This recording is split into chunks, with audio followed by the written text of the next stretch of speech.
Walk into any garden center this week and pick up a bag of fertilizer, a jug of weed killer, and one of those fancy self-watering kits. Add it up at the register. $40, $60, sometimes more than $100, just to grow a few tomatoes in your own backyard. Now, here is something that might stop you in your tracks. Your grandmother grew vegetables that fed a whole family through the Depression, through the war, through long, lean winters, and she did it without spending a single dollar on any of that. Not one. So where did all that knowledge go? Well, some of it was actually made illegal. In Colorado, catching the rain that fell on your own roof was against the law until just a few years ago. Saving certain seeds the way your great-grandparents did can earn you a letter from a lawyer today. Those are not conspiracy theories. They are right there on the books, and I will show you exactly where. But here is the honest truth. Most of these old tricks were never outlawed at all. They simply quietly disappeared. And the reason is simpler than you would think. You cannot patent rainwater. You cannot put a barcode on a banana peel. Nobody gets rich selling you something already sitting in your own kitchen. When a method cannot be bottled and sold back to you every spring, it has a funny way of being forgotten. And stay with me, because some of these are remarkable. Number 2 is a watering trick 4,000 years old that practically runs itself. Number 9 builds a garden bed that soaks up the rain and feeds your plants for years with hardly a chore from you. And a couple of the most famous tricks on this whole list, number 21 is one of them, do not actually work the way everyone swears they do. And I am going to prove it to you. Because here is my promise, I am not going to hand you a list of miracles. I have gone through the research from the USDA, from university extension offices, from real scientists with real names, to separate what truly works from the old wives' tales. So pour yourself a cup of coffee and save those grounds. We are going to need them. Pull up a chair beside me and let us dig in. Welcome back to EverGreen Seniors. 1. Catching the rain off your own roof. Let us start with the sky, because this one surprises folks the most. For generations, a row of barrels under the gutters was simply part of having a home. Yet in the state of Colorado, doing exactly that was technically against the law for over 100 years, it came down to water rights. Under Colorado's old prior appropriation system, the rain on your roof did not legally belong to you. It belonged to the farmers downstream who held senior claims to every drop. It took until 2016 and a law called House Bill 1615 to finally give homeowners the right to set out 2 rain barrels and store up to 110 gallons. The evergreen perspective. Rainwater is soft, free of chlorine, and naturally just a touch acidic, which helps plants pull nutrients from the soil. Do it the easy way. Never lift a full barrel, since one weighs over 800 pounds. Set the empty barrel on cinder blocks under a downspout, fit a spigot near the bottom, and let gravity fill your watering can while you simply hold it.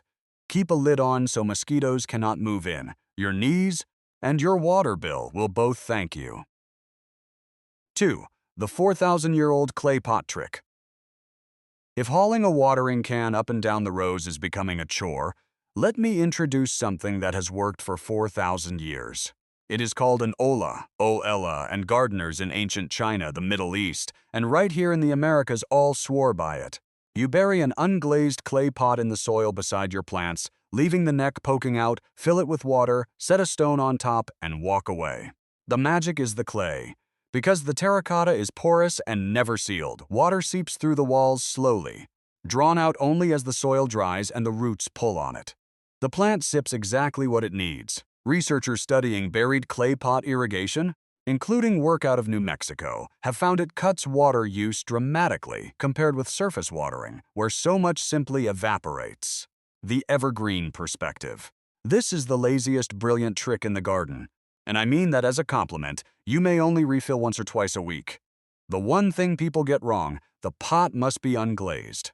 If it is shiny or sealed, water cannot weep through, and you have just buried a useless vase. Bury it, fill it, and nearly forget it. 3. Saving your own open-pollinated seeds. Our grandparents did not buy fresh seeds every year. They saved the best from last season's harvest, drying the bean pods right on the kitchen windowsill and tucking the seeds into old envelopes labeled in pencil. But the law eventually drew a line. the Plant Variety Protection Act of 1970, and later patents on engineered crops let companies own a seed variety outright. Replanting certain patented seeds today has landed farmers in real courtrooms. That is the grain of truth behind the word illegal. Here is the part that matters for you, and it is good news. Those rules apply to patented hybrids and engineered seed, not to old-fashioned, open-pollinated heirloom varieties. The catch with those modern hybrids, the F1 seeds, is that even if you do save them, they will not grow true the next year. The seedlings come up a jumble, nothing like the parent. That is by design, and it is what keeps you buying every spring. In fact, an organization in Britain called the Heritage Seed Library now works to rescue and keep alive hundreds of these old open-pollinated varieties before they vanish for good.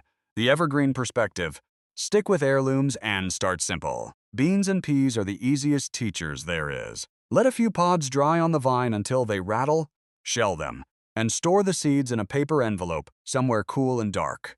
Year after year, those seeds quietly adapt to your soil, your weather, your backyard, something no factory packet can do.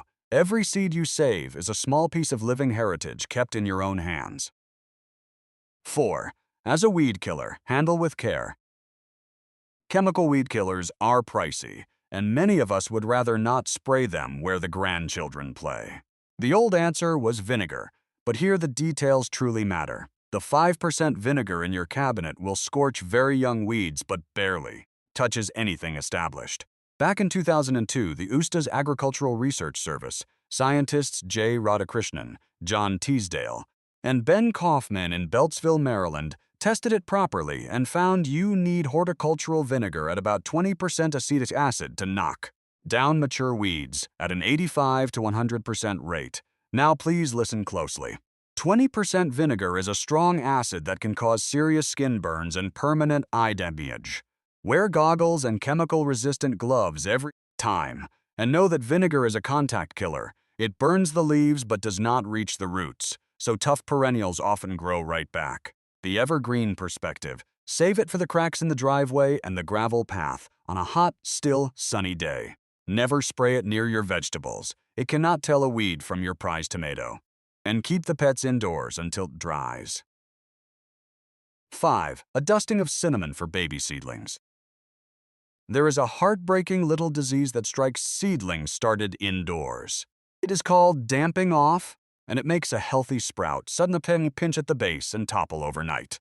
Grandma's answer smelled like a holiday kitchen: ground cinnamon. And she was onto something real. Cinnamon contains cinnamaldehyde, which has genuine antifungal properties and interferes with the molds that cause damping off. Gardeners and researchers alike find that a light dusting slows that fungus on the soil surface. The evergreen perspective: this is about as gentle and cheap as a remedy gets. Once your seedlings poke up, sprinkle the lightest dusting of cinnamon over the surface and around the stems. A pinch is plenty. 2 cautions from experience: use true cinnamon if you can, and do not work heavy amounts into the soil before your seeds sprout, since too much can actually slow germination. A whisper, not a snowstorm, and your tray will smell wonderful. 6. Coffee grounds, but not the way you've been told. Do not throw out those coffee grounds. Our grandparents called them black gold. But I want to gently correct the most common myth about them, because the University of Minnesota Extension has looked at this carefully. You have heard you should sprinkle grounds around blueberries and roses because they are acidic. The honest science: used coffee grounds do not meaningfully lower your soil's pH. If you have been counting on them to acidify the ground, it has not been working. What they genuinely do is more interesting, and it fits everything this channel believes. They are food for the living things in your soil: the bacteria, the fungi, the earthworms. And they add organic matter that improves your dirt over time. Remember our motto: do not feed the plant, feed the soil, and the soil will feed the plant. The evergreen perspective: the best home for coffee grounds is the compost pile, mixed with leaves and kitchen scraps. If you use them straight in the garden, scatter only a thin layer and rake it in, since a thick wet mat will cake over and shed water. A wonderful free amendment, just not a pH cure. 7. A spray of milk for powdery mildew. If you grow squash or cucumbers, you know the dread of that ghostly white dust spreading across the leaves. Before reaching for a chemical, try something from the refrigerator, plain milk. And this is not folklore, it is published science. A Brazilian researcher named Wagner Bedial at the Research Institute Embrapa ran careful greenhouse trials on zucchini in the late 1990s and found a 10% milk solution, sprayed weekly, controlled powdery mildew about as well as the standard chemical fungicides of the day. Scientists are still not certain exactly why it works. The leading idea is that natural salts and proteins in milk turn hostile to the fungus in sunlight. The evergreen perspective: mix 1 part milk, even milk a little past its prime with 9 parts water, and spray early in the morning so the leaves dry in the sun. Here is the catch most people miss. Do not get greedy and add more milk. Bedial found that much above 30% let a different, harmless mold grow on the leaves. 10% is the sweet spot, completely safe for you, the grandkids, and the bees. 8. Banana peels, the honest version. You have heard it 100 times. Bury a banana peel by your roses and tomatoes for a big dose of potassium. There is a kernel of truth here, but the internet has wildly oversold it. You may have seen claims that peels are 40-some% potassium. That number is nonsense. A fresh peel is mostly water and holds under 1% potassium by weight. It carries a modest amount, which fruiting plants do appreciate, but it is nowhere near a complete fertilizer. There is a second problem the old advice forgets. A raw peel barely breaks down for months, and burying fresh material against your roots can temporarily pull nitrogen out of the soil as microbes work to digest it. The evergreen perspective. Peels still belong in your garden, just treat them right. The best path is the compost pile. If you want faster results, dry the peels until brittle, grind them, and work that powder into the soil. And if you bury a whole peel, bury it deep so it does not draw ants and fruit flies. Modest, free, and useful, just not the miracle the headlines promised. 9. Building a buried wood bed, Hugel-kultur. Here is a forgotten European trick with a funny old name, Hugel-kultur, which simply means hill culture. Our forebears noticed that the richest, most forgiving soil in the whole forest was found right where old logs lay rotting on the ground, so they decided to copy nature on purpose. The Australian who helped found the movement called permaculture, Bill Mollison, built his whole philosophy on exactly this idea. Work with the land's own habits instead of fighting them. You dig a shallow trench or pile a mound, lay down old logs and woody prunings. Then cover it all back over with leaves, grass clippings, compost, and soil and plant on top. As those buried logs slowly decay, they do 2 remarkable things. They soak up rain like a giant sponge and release it back through dry spells so you water far less. And the steady rot feeds a whole underground world of fungi and microbes that release nutrients season after season. The evergreen perspective.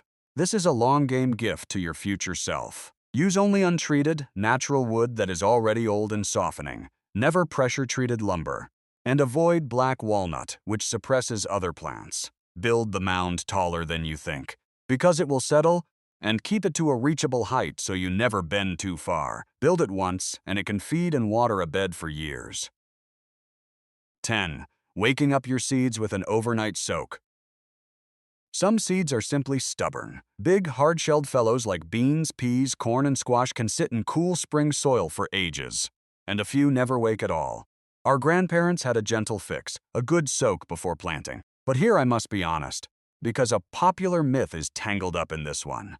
You will hear you should soak seeds in Epsom salt. The truth is the benefit comes from the water itself, not the salt. Moisture seeping through the hard coat signals the embryo that spring has arrived. The University of Minnesota Extension is clear that Epsom salt offers no germination magic, and that excess magnesium can actually block your plants from taking up calcium later. The evergreen perspective. Skip the Epsom salt and use plain, lukewarm water. Soak your hard-shelled seeds anywhere from 4 hours to overnight, no longer, or they can drown.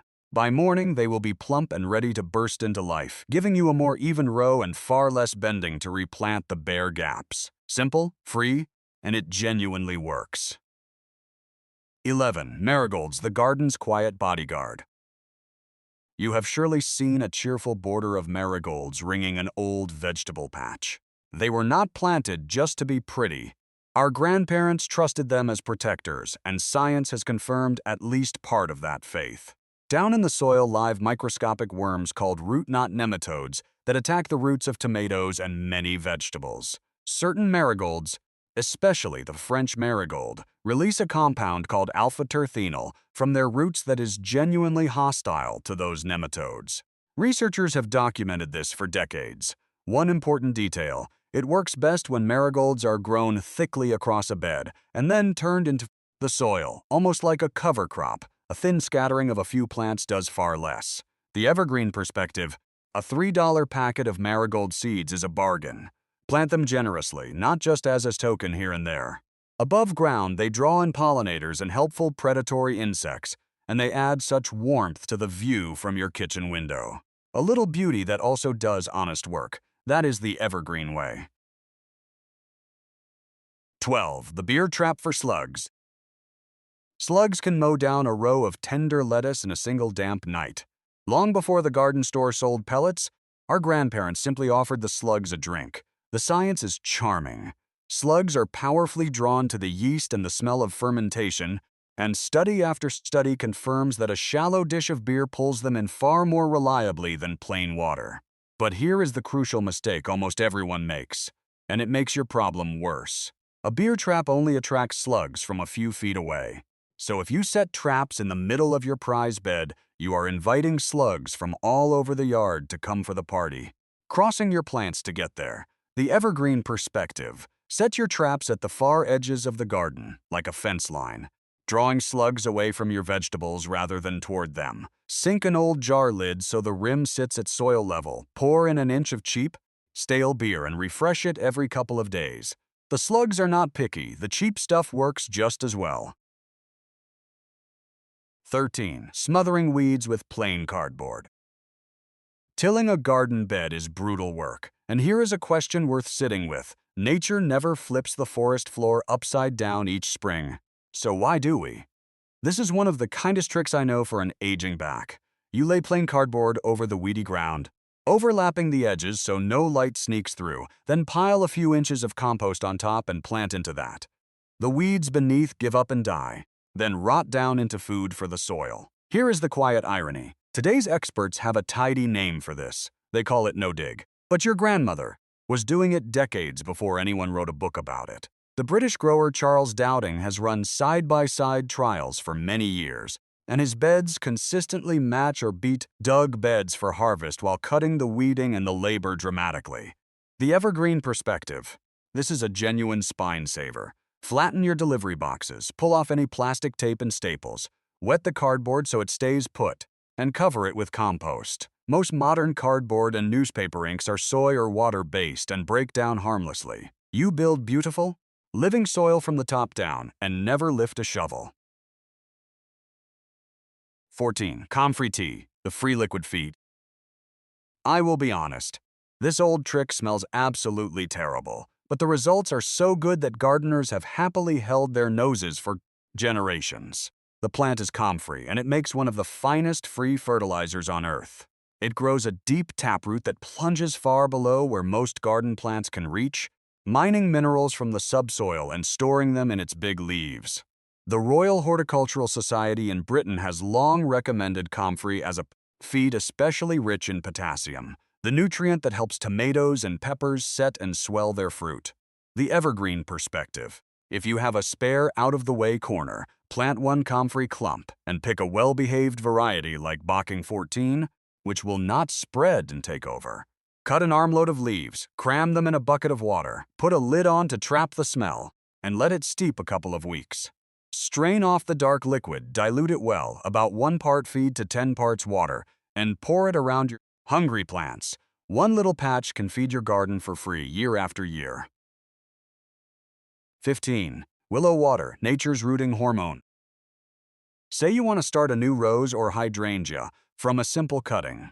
The store will sell you a jar of rooting powder, but there is a tree that gives the same thing away for free: the humble willow. The science is precise and lovely. Willow twigs are naturally loaded with indole 3-butyric acid, the very same active ingredient the factories synthesize for those rooting powders. They also carry salicylic acid, which helps a fragile cutting fend off rot while it grows roots. The evergreen perspective: snip a handful of young, whippy willow twigs, the green growth, not the old bark. Cut them into short pieces, bruise them a little with a hammer, and soak them in a jar of water for a day or two. That water becomes your free, wild-grown rooting tonic. Stand your cuttings in it, or use it to water them in.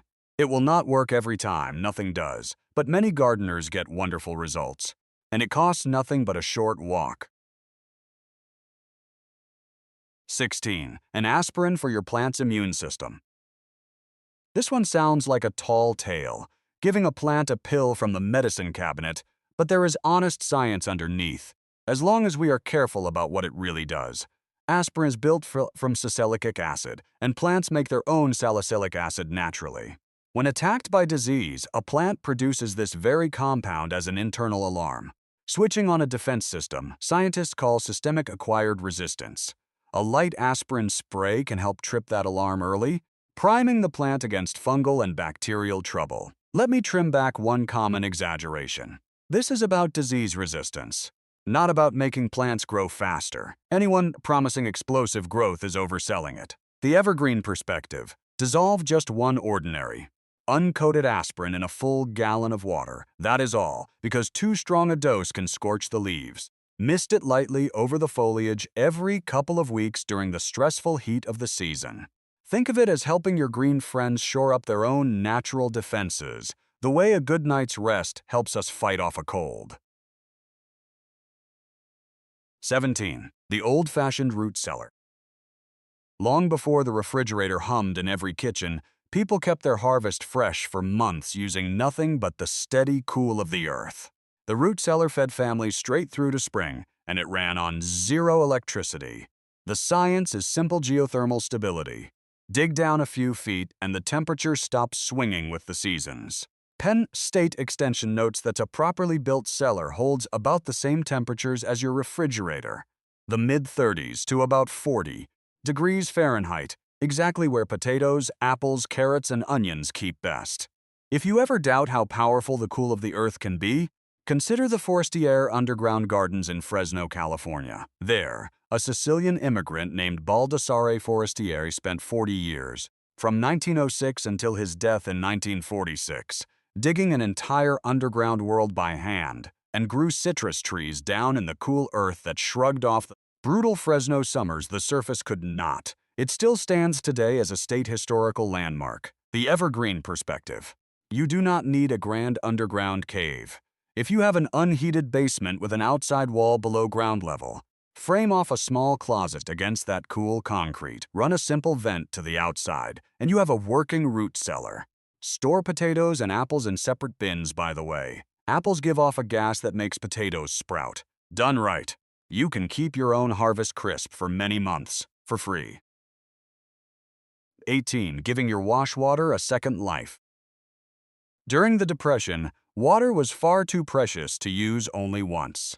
The water from rinsing dishes or running the laundry did not vanish down the drain. It went straight out to the fruit trees. Today we call it gray water, and the Environmental Protection Agency notes that reusing it can save a family many thousands of gallons of clean drinking water a year. Dry states have caught on. Arizona and California now legally allow simple laundry-to-landscape systems without a permit, as long as the water is delivered safely beneath the surface. But this one comes with firm safety rules. Use only mild, biodegradable soaps, nothing loaded with bleach, salts, or boron, and never put gray water on root crops or leafy greens, anything you eat raw, because of contamination risk. Keep it for ornamental shrubs and fruit trees only. The evergreen perspective: the easiest version is running your washing machine hose to a mulch-filled basin under a shade tree. Check your own state and town rules first, since they truly vary. Done sensibly, it stretches a precious resource exactly as our grandparents did. 19. Burying fish scraps down deep. This trick is older than the country itself. The indigenous peoples of this land taught the early settlers to tuck a fish beneath each planting, and gardens have flourished on that wisdom ever since. The science is straightforward. As a fish breaks down, it releases a slow, generous feast of nitrogen, phosphorus, and potassium right in the root zone, along with calcium and trace minerals. It is a complete, slow-release fertilizer nature already perfected. The evergreen perspective. Save the heads, bones, and scraps from your next fish dinner. But here is the one rule that saves you from a backyard disaster. Bury them deep, at least a foot down and ideally more. Too shallow, and you will wake to find every raccoon, possum, and neighborhood cat has dug your bed apart chasing the smell. Buried good and deep beneath a tomato or a squash hill, there is no odor at all, just a steady meal for the whole season. We are well past the halfway mark now, and into my favorite stretch of the list. Quick thing while we are together. If you are enjoying this, a thumbs up truly does help another gardener find their way here. Now on we go. 20. A worm bin, letting the worms do the work. Here is a trick that turns your kitchen scraps into the richest fertilizer in the whole garden. And it asks almost nothing of you. You simply hire some worms. Long before anyone sold little bags of worm castings at a premium price, thrifty gardeners kept a humble box of red wiggler worms and fed them the vegetable peelings. The worms eat the scraps and leave behind dark, crumbly castings that are pure gold for your soil. Gentle, nearly odorless, and teeming with the very microbes that feed your plants. It is our whole motto in a single box. Feed the soil, and the soil feeds the plant. The evergreen perspective. A worm bin is perfect for those of us short on space or strength. It lives quietly in the garage, the basement, or a shady corner of the porch, and there is no heavy compost pile to turn. Use red wigglers, not ordinary garden earthworms. Give them bedding of shredded newspaper, kept about as damp as a wrung-out sponge, and feed them fruit and vegetable scraps. 2 simple rules keep it sweet. No meat and no dairy, and never let it go soggy. Scatter a handful of those finished castings around your plants, or steep some in water for a mild, free liquid feed, quiet, clean, and endlessly renewable. 21. Crushed eggshells, setting the record straight. Eggshells in the garden are a tradition as old as keeping chickens. But I have to be honest about the most famous claim, because it is one of the most stubborn myths in all of gardening, and the extension offices have settled it. You have heard that crushed eggshells stop blossom and rot, that ugly black patch on the bottom of your tomatoes. The reasoning sounds right. The rot is a calcium problem, and eggshells are full of calcium. But the truth, from the University of Minnesota and others, is that the rot is almost never caused by a lack of calcium in your soil. It is caused by uneven watering, which stops the plant from carrying the calcium it already has into the fruit. And eggshells take years to break down, so they could not deliver it in time anyway. So what actually stops blossom and rot? Steady, consistent watering and a good layer of mulch to hold that moisture even. That is the real cure, the evergreen perspective. Keep saving those shells, just for the right reasons. Crushed into sharp pieces and scattered in a ring, they make a gritty barrier slugs dislike crawling over, and they add minerals slowly to your compost. Useful, yes. A blossom and rot cure, no. Honesty is how we garden here. 22. The 3 sisters growing together. Before there was ever a bag of synthetic fertilizer, the indigenous peoples of the Americas gave us perhaps the most elegant planting system ever devised. They called them the 3 sisters: corn, beans, and squash, grown together in one mound, each helping the others. The corn shoots up as a living trellis, the beans climb it, and through bacteria on their roots, pull nitrogen from the very air to enrich the soil. And the broad squash leaves sprawl like a living mulch, shading out weeds and holding moisture in. One honest note from the science.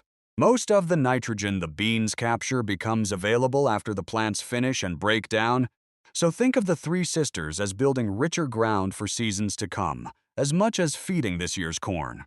The evergreen perspective.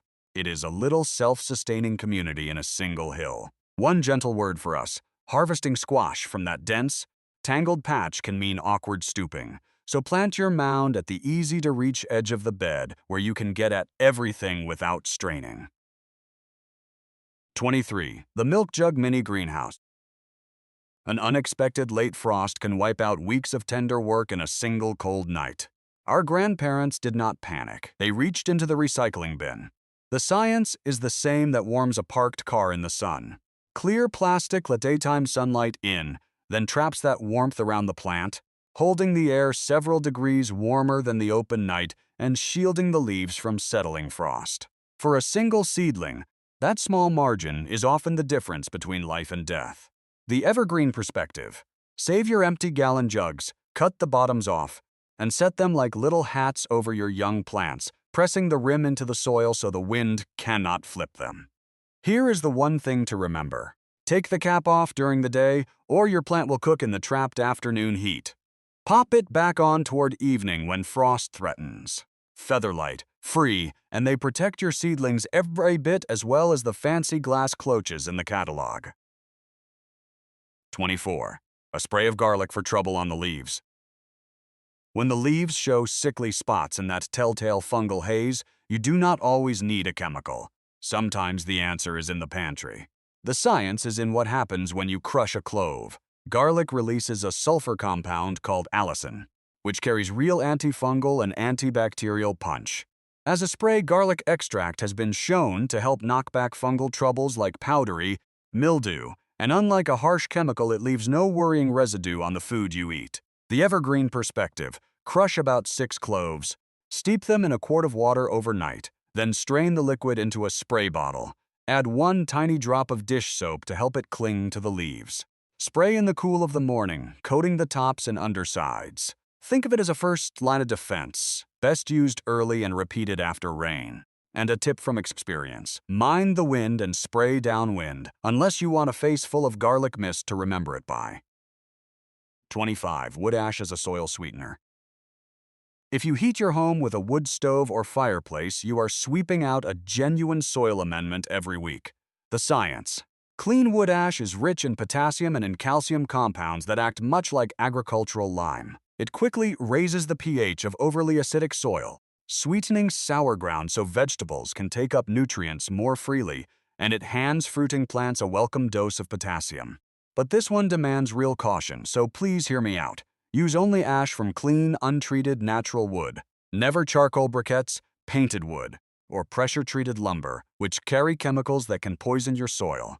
Use it sparingly, because a little goes a long way and too much swings your pH too far. And never spread it around acid lovers like blueberries, azaleas, or potatoes. You will undo the very thing they need.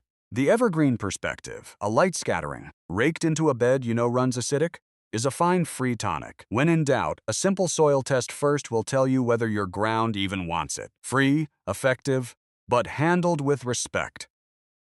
26. Homemade seed tape at the kitchen table. Some seeds are maddeningly tiny. Carrots and lettuce are nearly impossible to space evenly, especially if our fingers have grown stiff with the years. And then come the long hours bent over, thinning the crowded sprouts. There is a gentler, cleverer way, and you make it at the kitchen table. The good sense behind it. When seeds are spaced properly from the start, they are not fighting for light and food, and you never have to thin them later. The evergreen perspective. Take a strip of cheap single-ply toilet paper or newspaper and stir up a dab of paste from flour and water. With a toothpick, place a small dot of paste at exactly the spacing your seeds want and set 1 seed on each dot. Let it dry, roll it up, and label it. On planting day, simply unroll the tape along a shallow trench and cover with soil. The paper melts away in the wet ground, and up come your seedlings in tidy, perfectly rows. No pinching, squinting, or stooping. A wonderful project for a rainy afternoon, perhaps with a grandchild beside you. 27. Old nylon tights for gentle trellising. Here is a thrifty bit of cleverness our grandmothers never let go to waste. Those old pantyhose with a run in them, the ones bound for the bin, carry them out to the garden instead. The science is in the soft, broad stretch of the material. Heavy climbers like tomatoes, melons, and pole beans need support, but stiff wire and hard plastic ties bite into the swelling stems, scarring the tissue and opening little wounds where disease sneaks in. Nylon does the opposite. The evergreen perspective. Cut your old tights crosswise into strips about 1 inch wide. The material is wonderfully soft, wide enough to spread its hold, and stretchy enough to expand gently as the stem thickens through summer, cradling the plant without ever choking or cutting it. Tie your tomatoes to their stakes with these, and you will never go back to twine. Taking something headed for the garbage and turning it into exactly the right tool, that to me is the whole spirit of this list. 28. Ice cubes for your thirsty houseplants. Our last trick comes indoors for those finicky houseplants and orchids that seem to sulk no matter what you do. Pour a cup of water in and it floods and rots the roots. Forget for a week and the plant goes bone dry. The old answer is wonderfully simple. A few ice cubes. Let me be straight about the science, because there are wild claims out there. The honest finding is this. Researchers, including a well-known study on potted orchids, tested whether watering with ice cubes harmed the plants and found it did not. The real benefit is not magic but plain convenience. The ice melts slowly, so water trickles in gently and evenly instead of flooding, and it never overflows onto your good furniture. The evergreen perspective for an orchid or a fussy fern in a small pot. Lay 2 or 3 ice cubes on the soil surface once a week and let them melt at their own pace. If your plant is a true tropical you worry about chilling, set the cubes near the pot's edge, away from the stem. It is a tidy, foolproof way to keep a houseplant evenly watered. No measuring, no spills, no drowning. A gentle ending to a long list. Well, my friends, look at everything we just walked through together. 28 tricks. Some once against the law, most simply forgotten. And isn't it something to realize that the very best gardening secrets never came from a chemical factory or a high-tech laboratory at all? They came from people who paid close attention. People who watched how the rain moved, how the soil smelled, how the worms worked, and who treated the earth not as something to be conquered, but as a partner to be understood. There was a time, in the wartime dig for victory gardens, when nearly every family grew food this way, and all of this was simply common sense, passed hand to hand over the back fence. And I hope you noticed something else along the way. I did not hand you a list of miracles. A couple of these famous old tricks, the eggshells, the banana peel cure-all, do not work the way the stories claim, and I would far rather tell you the honest truth than sell you a fairy tale. Because that is what real gardening wisdom is, not magic, but a clearer understanding of the soil, the roots, the water, and the living world beneath our feet. That understanding is the one thing no company can ever patent or take away from you. Now, please do not feel you must run out and try all 28 tomorrow. That is not the point. Just pick one. Only one. Maybe this week you start saving your coffee grounds for the compost, or lay a sheet of cardboard over that weedy corner, or set one clay pot in the ground and let it do the watering for you. And here is where I would dearly love to hear from you. Down in the comments. Tell me which of these tricks you remember your own mother or grandfather using. I read every one. And those stories are my favorite part of doing this. Then tell me which one you are going to try first. If this brought back a good memory or taught you something new, give it a thumbs up so it finds another gardener like you. And subscribe to EverGreen Seniors so you can join us next time, right here beside the garden bed. Until then, my friends, stay healthy, stay curious, keep your hands in the good earth, and happy gardening.